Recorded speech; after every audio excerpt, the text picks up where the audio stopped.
ANSA വില്ലേജിലേക്ക് എല്ലാവരെയും ആദ്യമായിട്ട് സ്വാഗതം ചെയ്യുന്നു. കേരള സർക്കാരിന്റെ ലോട്ടറി വിൽക്കുന്ന ഒരു അച്ചാനെ നമുക്ക് പരിചയപ്പെടാം. അച്ചാന്റെ ബുദ്ധിമുട്ടുകൾ നമുക്ക് ചോദിച്ച് മനസ്സിലാക്കാം. ഈ ലോട്ടറി എടുക്കുന്നതുകൊണ്ട് സാധാരണ ജനങ്ങൾക്ക് പ്രയോജനം ഉണ്ടോ ഇല്ലയോ എന്ന് നമുക്ക് അച്ചാനോട് ചോദിച്ച് മനസ്സിലാക്കാം. ഞാനൊരു ലോട്ടറി തൊഴിലാളിയാണ്. കേരള സർക്കാരിലെ സംസ്ഥാന ലോട്ടറി വിറ്റുകൊണ്ടിരിക്കുന്ന തൊഴിലാളിയാണ്. 20 വർഷമായിട്ട് ഞാൻ ലോട്ടറി വിൽക്കുന്നു. 20 വർഷമായിട്ട് ഇവിടെ മല്ലപ്പള്ളിയിൽ ലോട്ടറി വിറ്റുകൊണ്ടിരിക്കുന്നതാണ്. ഇതിൽ നിന്ന് എനിക്ക് ഒരു ചെറിയ ചെറിയ വരുമാനങ്ങൾ കിട്ടുന്നതല്ലാതെ യാതൊരു പ്രയോജനവുമില്ല. കടക്കാനായി മുൻകൊണ്ടിരിക്കുകയാണ്. ഇന്നലെയും 1800 രൂപ ടിക്കറ്റ് ബാലൻസ് ഒന്നും 10 പൈസ ഇല്ല. അതിന് മുമ്പത്തെ ദിവസം 2600 രൂപ പോയി. അതിന് 10 പൈസ ഇല്ല. കടം വാങ്ങിച്ചിട്ടാണ് കച്ചവടം ചെയ്യുന്നത്. കടമില്ല, ധനമൊന്നുമില്ല. ഞാനത് ഓപ്പറേഷനിലൊക്കെ കഴിഞ്ഞ് കാലെ കമ്പിയൊക്കെ ആയിട്ട് വന്ന് ഉപജീവനം 66-68 വയസ്സുള്ള എനിക്കുണ്ട്. എന്റെ കുടുംബം കഴിയാൻ വേണ്ടി ഞാൻ നടക്കുന്നതാണ്. യാതൊരുവിധ രീതിയില്ല. ഞാൻ കോളനിക്കകത്ത് ഞാൻ താമസിക്കുന്നത്. കോളനിപ്പര പോലും ഇടിഞ്ഞുപൊളി കിടക്കാൻ അതുപോലും ഇപ്പോൾ ഞാൻ സർക്കാരിന്റെ ഭാഗത്തുനിന്ന് 10 പൈസ എനിക്ക് കിട്ടിയിട്ടില്ല. 2 പ്രാവശ്യം ഞാൻ നവകേരള സദസ്സിലും ഇവിടെ മല്ലപ്പള്ളിയിലെ മന്ത്രിമാർ അദാലത്തിൽ കൊണ്ട് അപേക്ഷ കൊടുത്തിട്ട് പോലും എനിക്ക് പ്രയോജനം ഉണ്ടായില്ല. ഞാനിപ്പോൾ ഇതുപോലെ തെറ്റി ഞാനെന്റെ ഭാര്യയും സുഖമില്ലാത്ത ഒരു മകന്റെ പെങ്ങുഞ്ഞുണ്ട്, 17 വയസ്സുള്ള പെങ്ങുഞ്ഞും. ഞാനെന്റെ ഭാര്യ വളരെ ബുദ്ധിമുട്ട് ജീവിക്കുകയാണ്. ഇവരെ മല്ലപ്പള്ളിക്കാരെ നല്ല ആൾക്കാരിൽ നിന്ന് കിട്ടുന്ന തുച്ഛമായ വരുമാനം കൊണ്ട് കഴിഞ്ഞുകൂടാ. പക്ഷെ ഇപ്പൊ ആരും ടിക്കറ്റ് വാങ്ങുന്നില്ല. എല്ലാവർക്കും കാണുമ്പോൾ പുച്ഛമാണ്, ചീത്തപടിയാണ്. എല്ലാവരും എന്നെ കണ്ടുപോകാൻ ചീത്ത പറഞ്ഞുകൊണ്ടിരിക്കുക. ടിക്കറ്റ് കൊണ്ട് കാണിക്കാൻ പോലും കൊണ്ട് സാധിക്കുന്നില്ല. ആയതുകൊണ്ട് ഒന്നല്ല ഈ പ്രസ്ഥാനം മുന്നോട്ട് നല്ല കൊണ്ടുപോകാൻ സാധിക്കാം. അതിൽ ഇത് വേണ്ടെന്ന് വെക്കുക, അതാണ് നല്ലത്. ഞങ്ങളുടെ ബുദ്ധിമുട്ടുകൊണ്ട് പറയുന്നത് വേറെ ഈ ഇത്തരം ആഴ്ചയുള്ള പ്രായത്തില് വേറെ പണിയെടുത്ത് ജീവിക്കാനുള്ള സാഹചര്യം എനിക്കില്ല. ആരോഗ്യമുള്ള പോയതാണ്. അതുകൊണ്ട് ബഹുമാനപ്പെട്ട സർക്കാർ വേണ്ടുന്ന നടപടി സ്വീകരിച്ചുകൊണ്ട് ഞങ്ങളെ ഈ പാവമുള്ള ഞങ്ങളുടെ കണ്ണീരിന് കാരണം എന്നെ പോലെ അനേക കൈയില്ലാത്തയും കാലില്ലാത്തയും ഒരുപാട് രോഗികളാണ് കഷ്ടപ്പെടുന്നത്. വലിയ വലിയ ആൾക്കാരൊക്കെ ഉണ്ട്. വലിയ ആൾക്കാർ വലിയ തട്ടേ പോയിട്ട് 10,000, 2,000, 6,000, 7,000 ഭാര്യ അത് മേടിക്കും. അതിന് പുച്ഛമില്ല. ഞങ്ങൾ ഉണ്ടാക്കുന്നത് ഞങ്ങൾ പുച്ഛമായിട്ടുള്ള ചീത്തവിളിയും കേട്ട് വെയിലും കൊണ്ട് ഈ വെയിൽ കുടിക്കാൻ വെള്ളം പോലും ഞങ്ങൾ നടക്കുന്നവരാണ്. അതുകൊണ്ട് എങ്ങനെ എത്രയും പെട്ടെന്ന് ഞങ്ങൾക്ക് വേണ്ടുന്ന നടപടി നല്ല രീതിയിൽ ടിക്കറ്റ് പൈസ കൊടുക്കണം. അല്ലെങ്കിൽ പ്രസാദം വേണ്ടാന്ന് വെക്കുക. ഞങ്ങൾക്ക് ജീവിക്കാനുള്ള മാർഗം വേറെ ഒന്നുമില്ല. ആത്മഹത്യ മാർഗമുള്ളൂ. കടം കയറി മുടിഞ്ഞുകൊണ്ടിരിക്കുകയാണ്. അതുകൊണ്ട് വേണ്ട സഹായം ഞങ്ങൾക്ക് ചെയ്തു തരണം. ഇത്രയും എനിക്ക് പറയാനുള്ളൂ.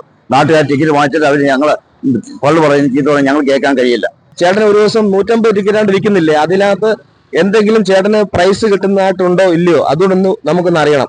ഞാൻ 150 ടിക്കറ്റ് ശരാശരി വിറ്റുകൊണ്ടിരുന്നതാണ്. ഇപ്പൊ അത് വിൽപ്പനയില്ല. ഇപ്പൊ ആ വിൽക്കുന്ന തന്നെയും 10, 30, 40 ടിക്കറ്റ് ബാലൻസ് വരികയാണ്. ഇന്നലെ 42 ടിക്കറ്റ് ഉണ്ടായിരുന്നു.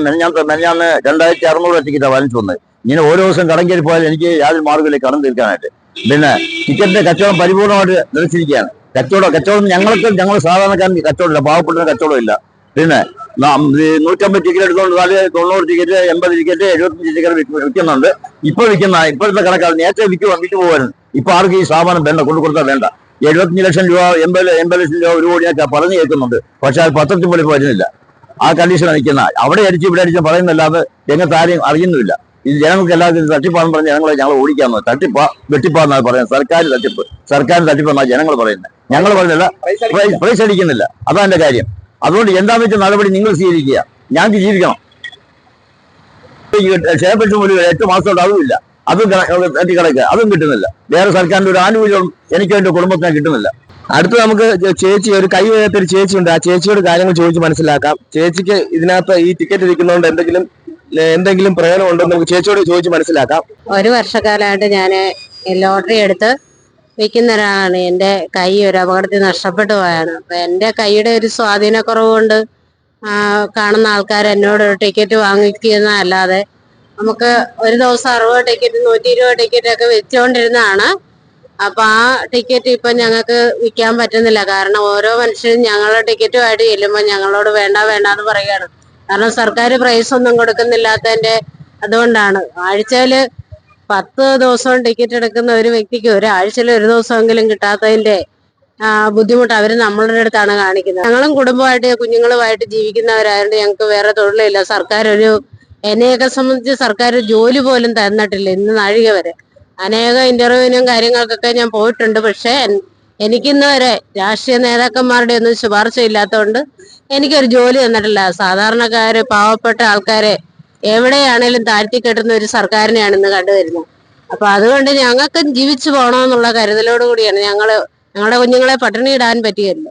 അതുകൊണ്ട് ഞങ്ങൾ ഈ ലോട്ടറി എടുത്ത് പല മനുഷ്യരുടെയും വായിലിരിക്കുന്ന കേട്ട്, പല മനുഷ്യരെന്നല്ല, ഇന്ന് കേരളത്തിൽ ടിക്കറ്റ് വിൽക്കുന്ന ആൾക്കാർ മൊത്തം എല്ലാവരുടെയും വായിലിരിക്കുന്ന ചീത്തവിളിയും അനാവശ്യമായ വാക്കുകളും ഒക്കെ കേട്ടാണ് ഞങ്ങൾ കഴിഞ്ഞു പോകുന്നത്. പക്ഷെ ഇതിനൊരു പരിഹാരം എന്താന്ന് പറഞ്ഞാൽ ഒന്നെങ്കിൽ ഇത് നിർത്തുക, അല്ലെങ്കിൽ ഇതിന് തക്കതായ പ്രൈസ് കൊടുക്കുക. അതല്ലാതെ മനുഷ്യനെ കളിപ്പിക്കുന്ന രീതിയിൽ ഞങ്ങളെ പോലുള്ള പാവങ്ങളെ ഇതിനൊരു ബലിയാടാക്കാതിരിക്കുകയാണെങ്കിൽ അത് ഏറ്റവും വലിയ കാര്യമെന്ന് ഞങ്ങൾ സർക്കാരിനോട് പറയാണ്. നിങ്ങൾക്ക് എന്തെങ്കിലും ഇതിന് ചെയ്തു തരാൻ സാധിക്കുമെന്നുണ്ടെങ്കിൽ ചെയ്യുക. ഞങ്ങൾക്ക് അത്രേ പറയാനുള്ളൂ. കാരണം ഞങ്ങളെ പോലുള്ള സാധുക്കൾ ഈ നാട്ടിൽ ജീവിക്കണ്ടേ? എത്രയോ മനുഷ്യരാണ് ഈ ലോട്ടറി കച്ചവടം കൊണ്ട് ഓരോ ദിവസം കഞ്ഞി കുടിച്ചു പോകുന്നത്. അപ്പൊ അവർക്ക് 10 പേരുടെ അടുത്ത് ചെല്ലുമ്പം ഒരാളെങ്കിലും ടിക്കറ്റ് എടുക്കണമെന്നുണ്ടെങ്കിൽ അതിനൊക്കെ പ്രതിഫലം എടുക്കുന്ന ആളിനും കൊടുക്കുക എന്നുള്ളതാണ് സർക്കാർ ചെയ്യേണ്ടത്. അത് ചെയ്യാത്ത പക്ഷെ ഞങ്ങളുടെയൊക്കെ പെൻഷൻ മുടങ്ങിയിട്ട് 6-7-8 മാസമായി. ഒരു മരുന്ന് പോലും വാങ്ങിക്കാൻ, അല്ലെ ഒരു നേരത്തെ ആഹാരം ഞങ്ങളുടെ കുഞ്ഞുങ്ങൾക്ക് നല്ലൊരു ആഹാരം വാങ്ങിച്ചു കൊടുക്കാൻ പോലും നിവൃത്തിയില്ലാത്ത ആൾക്കാർ. ഇതൊക്കെ സർക്കാർ കാണുന്നുണ്ടെന്നും കേൾക്കുന്നുണ്ടെന്നും ഞങ്ങൾക്ക് തോന്നുന്നു. പക്ഷെ ഇതൊന്നും അവരുടെ ചെവിയിൽ അവരിത് ഉൾക്കൊള്ളുന്നില്ല എന്നുള്ളതിന്റെ വ്യക്തമായ സൂചനയാണ് ഞങ്ങളെ പോലുള്ളവരെ തരം താഴ്ത്തി ഇന്ന് ഈ സമൂഹത്തിൽ കാണിക്കുന്നതെന്ന് ഞങ്ങൾക്ക് മനസ്സിലാവും. പക്ഷെ ഞങ്ങൾ മരിക്കാൻ തയ്യാറല്ല. പൈസ അടിക്കാത്തതുകൊണ്ടാണ് ആൾക്കാർ എടുക്കുന്നില്ലെന്നാണ് ചേച്ചി പറയുന്നത്. അപ്പൊ ഇതിനൊരു ശക്തമായിട്ടൊരു നടപടി വേണം. ഒന്നെങ്കിൽ ഇത് പ്രൈസ് ജനങ്ങൾക്ക് കൊടുക്കുക, അതുപോലെ തന്നെ ഈ പറഞ്ഞ പോലെ ഒരു 100-ൽ ഒരു 40% ജനങ്ങൾക്ക് പ്രൈസ് കൊടുക്കുക.